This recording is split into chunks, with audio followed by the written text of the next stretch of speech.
दोस्तों, एक आईपीएस साहब अपनी पूरी कॉलोनी में और पूरी सिक्योरिटी के साथ पुलिस की गाड़ी के साथ एक कॉलोनी में जा रहे थे, जहां पर एक बुजुर्ग महिला का मकान था। उस मकान के अंदर एक बुजुर्ग महिला रहती थी और आईपीएस साहब जाकर के उस बुजुर्ग महिला से मिलते हैं। अब इस बात को देखकर उस कॉलोनी के सभी व्यक्ति बड़े हैरान थे कि कौन है ये लड़का और इस महिला से मिलने के लिए क्यों आया है। साथियों, क्योंकि लगभग पिछले 5 सालों से उससे कोई भी व्यक्ति मिलने के लिए नहीं आया था और वह सभी लोग उस महिला को हीन दृष्टि से देखा करते थे। कौन थे वह एसपी साहब और किस वजह से उस बूढ़ी महिला से मिलने के लिए आए थे? पूरी कहानी की सच्चाई जानने के लिए दोस्तों, वीडियो को आप सब अंत तक अवश्य देखें। साथियों, दोस्तों, उत्तर प्रदेश एक शहर के अंदर एक कॉलोनी होती है, जिस कॉलोनी के अंदर एक बुजुर्ग महिला रहती है।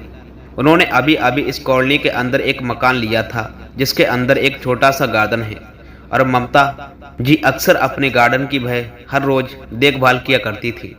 अब स्टार्टिंग में जब ये महिला यहाँ पर रहने के लिए आती हैं, तो कॉलोनी के सभी लोग इनको अलग तरह की दृष्टि से देखने लगते हैं, क्योंकि ममता जी अकेली इस कॉलोनी के अंदर रहती थी और वे किसी से ज़्यादा बातचीतें भी नहीं करती थी।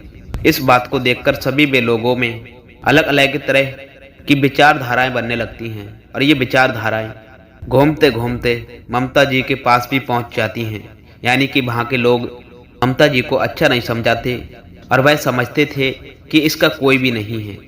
दोस्तों, शायद इसका स्वभाव काफ़ी खराब होगा, इसी वजह से कोई इनसे मिलने के लिए नहीं आता है।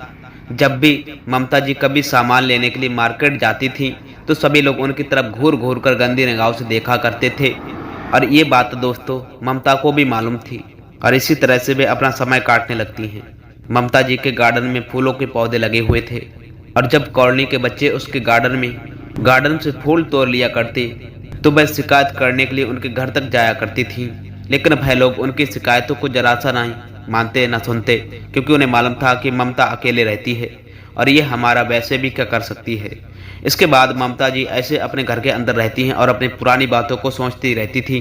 वह अपने बेटे के बारे में सोचती थी, जिस बेटे को वह बचपन से उन्होंने पढ़ने लिखने के लिए ट्रेनिंग दिया था और कहा था कि बच्चा, तुम पढ़ लिख कर एक बड़ा अधिकारी बनो। और 10वीं क्लास में आने के बाद दोस्तों वह फेल हो चुका था। उसके बाद उसकी माता और भी ज़्यादा मोटिवेट करने लगती हैं और जैसे तैसे करके वह 10वीं क्लास कंप्लीट करवा लेती हैं। 10वीं क्लास उसने तो कंप्लीट कर ली थी, लेकिन ममता कुलकर्णी, उनका मन था कि बेटा पढ़ लिख कर के एक बड़ा अधिकारी बने और उसके बाद उसका नाम रोशन करे। लेकिन फिलहाल दोस्तों अभी तक ऐसा नहीं हो पा रहा था। इसके बाद ममता जी उस घर के अंदर ऐसी बनी रहती हैं और ऐसे ही दोस्तों करते हुए लगभग उन्हें 5 साल बीत जाते हैं। 5 साल बाद अचानक से एक पुलिस की गाड़ी और उसके साथ पूरी सिक्योरिटी थी, वह आकर के उसे ममता जी के मकान पर रुक जाती है और रुकने के बाद उस गाड़ी से एक व्यक्ति निकलकर आता है और सीधा ममता जी के पास चला जाता है। दोस्तों, अब 4 साल तक जिस घर पर कोई भी नहीं आता जाता हो, अचानक से उस घर पर पुलिस की गाड़ी आती है, तो सभी लोग एकदम से हैरान हो जाते हैं और सोच विचार करने लगते हैं कि यह कौन है और यह किस वजह से इस बुढ़िया के पास में आया है, क्योंकि सभी लोग उसे अब तक खड़ूस बुढ़िया माना करते थे। लेकिन आज जैसे उसके दरवाजे पर पुलिस पहुंची है, तो उन लोगों को खड़ूस के साथ वह बुढ़िया और कुछ भी लगने लग जाती है। वह सोच में है कि यह वह कोई बहुत बड़ा कांड करके यहाँ पर आई है, इसी वजह से इसे कोई मिलने के लिए नहीं आता होगा और आज पुलिस ने इसे नंगे हाथों पकड़ लिया है। इसके बाद दोस्तों जो व्यक्ति घर के अंदर गया था, वह ममता जी उससे हंस हंस कर बातें कर रही थी। उन दोनों की बातों की आवाज़ बाहर तक भी सुनाई दे रही थी। दोस्तों, अब इन आवाज़ों को सुनते उन लोगों की पूरी विचारधारा ही बदल जाती है और वह सोचने लगते हैं कि जरूर इसके पीछे कोई न कोई कारण और राज है, ये शायद कोई इसके जानने वाला है। इस बात को सुनकर सोचकर बस्ती के कुछ लोग, जिन्होंने उन्हें काफ़ी ज़्यादा परेशान भी किया था, यानी कि एक तो उनके पड़ोस में ही घर था और जिस घर के अंदर अक्सर पार्टियां चला करती थी, और जब ममता कुलकर्णी उनसे म्यूजिक बंद करने के लिए मना करती थी, तो वह बिल्कुल भी नहीं मानते थे। दोस्तों, ममता जी थक हार करके अपने घर में चुपचाप वापस लौट आया थी और इस बात से उनको बड़ा ही खौफ लगता है और वह सोच में पड़ जाती हैं कि इसकी तो पुलिस से जानकारी है, हमारे ऊपर कोई केस ना कर दे। यही सोचकर वह भयभीत हो जाते हैं और पूरी कॉलोनी के अंदर ये बात फैल जाती है कि ममता जी के घर पर पुलिस पहुंची है। पता नहीं आगे जाने क्या होगा। इधर ममता जी उस लड़के से बातचीत कर रही थी और वह लड़का और कोई नहीं दोस्तों, ममता का ही लड़का था जिसका नाम था राघव। दरअसल दोस्तों ममता जी के जो पति थे वह सरकारी नौकरी में ज्वाइन थे और काफी दिनों पहले उनकी मृत्यु हो गई थी। मृत्यु के बाद राजीव और ममता जी अकेले रह जाते हैं और इसी तरह से अपना जीवन काटने लगते हैं। दोस्तों ममता जी को पेंशन मिलती थी और उस पेंशन से ममता जी अपना और अपने बच्चे का भरण पोषण किया करती थी। लेकिन ममता जी चाहती थी दोस्तों कि उनका बेटा पढ़ लिख करके एक बड़ा पुलिस अधिकारी बने ताकि वह उसके लिए कुछ ना कुछ काम कर पाए। इसी वजह से ममता बचपन से अपने बेटे को पढ़ना लिखाना चाहती थी और वह बार बार उसे पढ़ने लिखने के लिए कहती थी। लेकिन जैसे ही दोस्तों वह लड़का 10वीं क्लास में पहुंचता है तो 10वीं क्लास में फेल हो जाता है। दोस्तों इसके बाद ममता जी उससे कहती हैं कि बेटा यदि ऐसे चलेगा तो कैसे तेरा जीवन कटेगा। वह उससे अपने पिता के बारे में बताती हैं और कहती हैं बेटा तुझे पढ़ लिख करके एक बड़ा अधिकारी बनना है ताकि तू अपने पिता के उस काम को कर पाए जिसे वह चाहकर भी नहीं कर पाए थे और वह काम उनका अधूरा रह गया है। इसके बाद जब उनका लड़का राजीव जो होता है वो वहीं से पढ़ाई लिखाई को चालू कर देता है और दिन रात एक करके अपने स्कूली पढ़ाई को कंप्लीट कर लेता है। उसके बाद दोस्तों वह ग्रेजुएशन में एडमिशन ले लेता है और ग्रेजुएशन को कंप्लीट करने के बाद में दोस्त वह यहाँ से कोचिंग करने के लिए दूसरे शहर पे पहुँच जाता है और उसके लिए उन्हें कुछ पैसे चाहिए थे। अब पेंशन आती थी, उससे घर का गुजारा तो हो जाता था। लेकिन दोस्तों फिलहाल राघव को कोचिंग के लिए कुछ ज़्यादा ही पैसे चाह रहे थे और उन पैसों का इंतजाम करने के लिए ममता अपने उस घर को बेच देती हैं जिस घर के अंदर उनके पति की यादें बसी हुई थी। दोस्तों मैं काफ़ी बड़ा घर था तो उस घर को बेचकर कुछ पैसे तो ममता जी ने राघव को दे दिए थे और बाकी कॉलोनी के अंदर एक घर खरीद लिया था। दोस्तों उस घर के अंदर वो अकेली रहती थी और बेटे को कोचिंग करने के लिए दूसरे शहर भेज दिया था। साथियों अब राजीव वहाँ पढ़कर दिन रात मेहनत करता था और लगभग 2 वर्ष के बाद वो एक आईएएसपी बन जाता है और आईएएसपी बनने के बाद वहीं से अपने ट्रेनिंग पर निकल जाता है। ममता जी बराबर उसे पैसे भेजती थी जब तक उसने कोचिंग की थी और फ़ोन पर उससे बातें किया करती थी। अब आईएएसपी बन जाता है और उसके बाद उसकी ट्रेनिंग रह जाती और तो वह घर आने के बाद कहता है, लेकिन ममता जी उसे मना कर देती। दोस्तों कहती हैं कि बेटा अभी नहीं, जब तुम पूरी तरह से कामयाब हो जाओगे उसके बाद ही मुझे अपनी शक्ल दिखाना।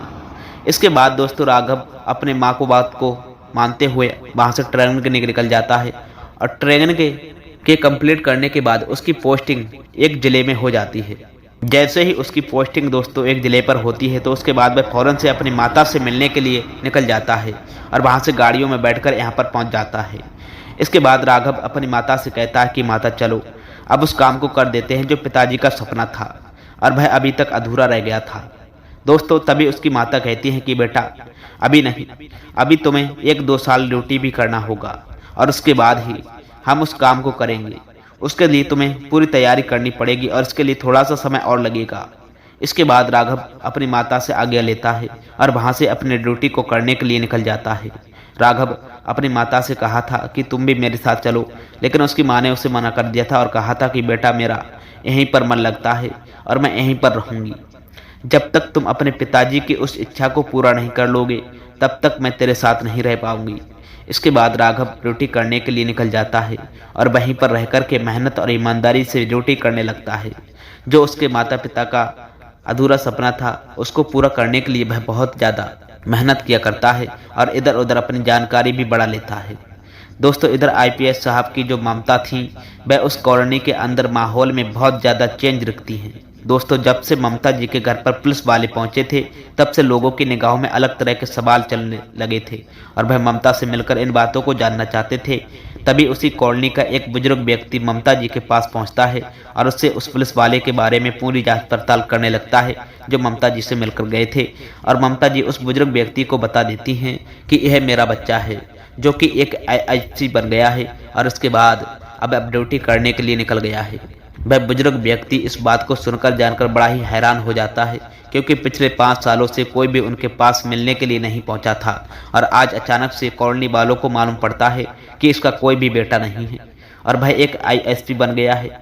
इसके बाद कॉलोनी में चारों ओर से ममता जी की चर्चाएं फैल जाती हैं और जिन लोगों ने कभी ममता जी को परेशान किया था वे सभी लोग एक एक कर आते हैं ममता जी के पास और उनसे माफ़ी मांगने लगते हैं, क्योंकि अब उन्हें मालूम पड़ गया था कि यह ममता जी का बेटा है और जो कुछ भी उन लोगों ने उनके साथ में किया था उनका वह बदला भी ले सकता है। इसी वजह से सभी लोग माफ़ी मांगने के लिए आते हैं, लेकिन ममता जी बड़े ही सहज स्वभाव से उनसे कह देती हैं कि कोई बात नहीं, जो तुमने किया था उसका मुझे बिल्कुल भी पछतावा नहीं हुआ और ना ही बुरा लगा।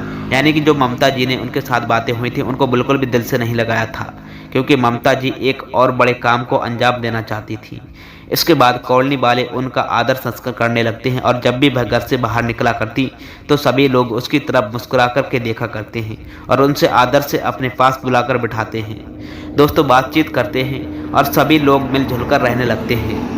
अब 2 वर्ष तक सब कुछ ऐसा ही चलता होता है और 2 वर्ष बाद अचानक से एक दिन उनका बेटा उनसे कहने लगता है कि माता, अब अपने पिताजी के अधूरे सपने को पूरा करने के लिए पूरी तरह से तैयार हूँ। तो इसके बाद ममता जी भी उससे कहती हैं दोस्तों कि ठीक है बच्चा, यदि ऐसा है तो हम आज ही तुम्हारे गांव चलेंगे।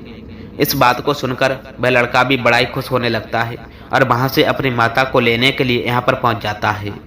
दोस्तों इसके साधारण कपड़े वस्त्र पहनते थे और वैसे अपनी माता को अपने साथ बिठा करके वहां से उसे गांव पर ले जाता है जो उनकी जन्मभूमि थी। राघव आज पहली बार दोस्तों अपने गांव के लिए देखेगा, जहां पर उसके माता पिता रहा करते थे, कभी खेला कूदा करता था।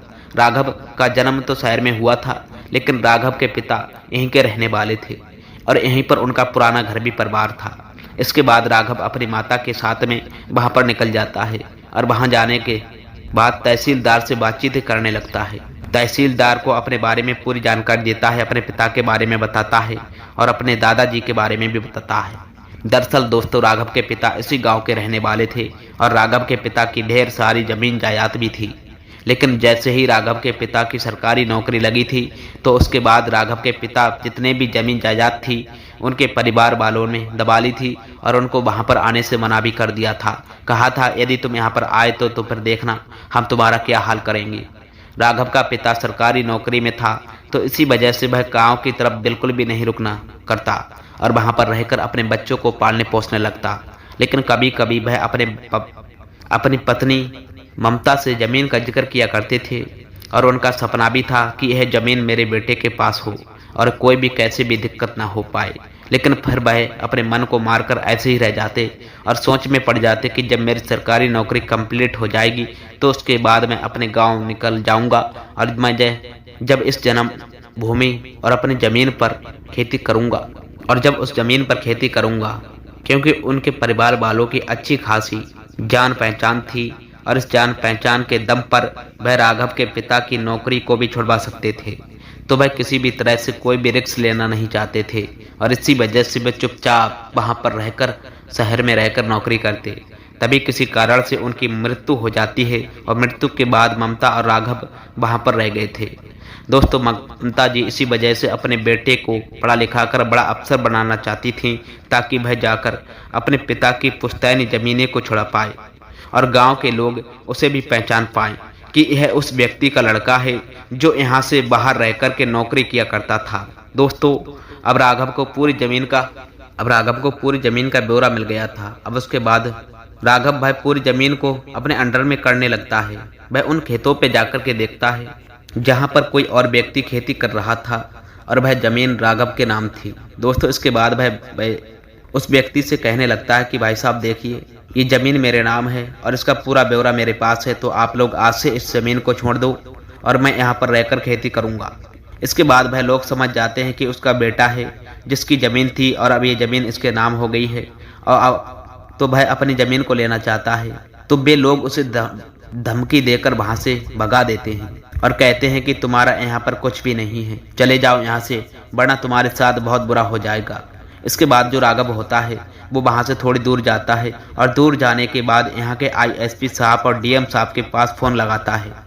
एसपी साहब, डीएम साहब जो कि पूरी तैयारी में लगे थे और 2 वर्ष तक राघव ने अपनी एरिया की आईपी साहब और डीएम साहब से पूरी जानकारी निकलवाई थी और उसके बाद आईपीएस साहब वहाँ पर पहुँचते हैं एसपी साहब वहाँ पर, डीएम साहब भी थे और पूरी की पूरी पुलिस फोर्स भी वहाँ पर थी। जो व्यक्ति वहाँ पर खेती कर रहा था, जैसे ही वह इतनी सारी सरकारी गाड़ियों को आते हुए देखता है तो गांव के अंदर पूरे परिवार के पास फोन लगा देता है और उन सभी को यहाँ पर बुलाने लगता है, क्योंकि उन सभी लोगों ने राघव की लगभग 40 एकड़ जमीन का कब्जा कर रखा था जिस पर वह खेती किया करते थे और काफ़ी दिनों से उनकी खुद ही देखभाल कर रहे थे।